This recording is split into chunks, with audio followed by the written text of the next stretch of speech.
ឆ្នាំហើយតែនៅឡើយដូចជាមិនស្គាល់ចិត្តអ្នកណាខំអ្នកណាលះការពិតដឹងក្នុងចិត្តមិនចាំបាច់បកស្រា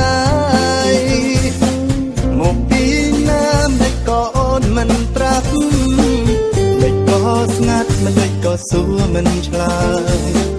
អូនធ្វើនេះគឺមានចិត្តក្បត់ហើយត្រូវបកស្រាយបងចាំស្ដាប់ហេតុផលមិនយល់មានមុនបងឆ្ងល់ឬក៏ដល់វេនអ្នកថ្មីហើយដល់ពេលដែលយើងរើបែកងាកក្រោយហើ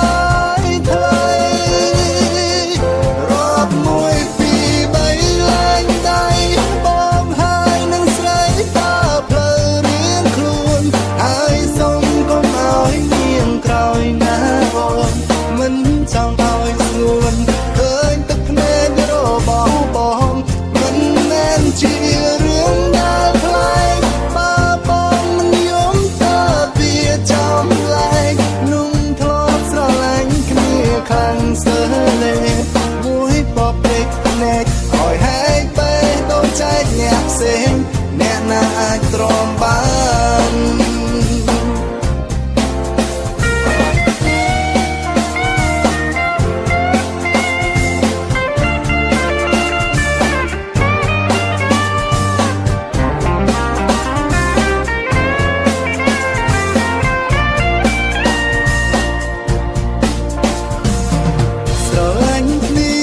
ច្រើនឆ្នាំមកហើ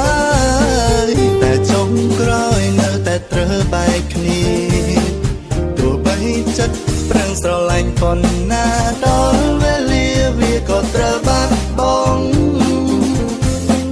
ពីបាត់ទ្រាំតែក៏ត្រូវតែទ្រាំមិនចង់យំតែក៏ទប់មិនជាប់ចិត្តចង់ហាមតែក៏មិនហ៊ានខត់ស៊ូខំមាត់សងក៏ចិត្តខ្លួនឯងមិនយល់នេះមុនបងឆ្ងល់ឬក៏ដល់វេនអ្នកថ្មីហើយដល់ពេលដែលយើងត្រូវបែកងាកក្រោយហើយថ្លៃរាប់មួយពីរបីឡើងដៃបងហើយនឹងស្រីតើផ្លូវរៀងខ្លួនហើយសុំកុំឲ្យនាងក្រោយណាអូនមិនចង់ឲ្យស្ងួនឃើញទឹកភ្នែករបស់បងមិនមែនជារឿងដែលប្លែកបើបងមិនយំតើវាចំលែកนุ่งធ្លាប់ស្រឡាញ់គ្នាខ្លាំងសើលេមួយបបពេកភ្នែកឲ្យហែកបែកដូចចែកអ្នកផ្សេងអ្នកណាអាចទ្រាំបានนุ่งធ្លាប់ស្រឡាញ់គ្នាស្ទើរលេតែមួយផ្លែបែរជាភ្លេចគ្នាបាន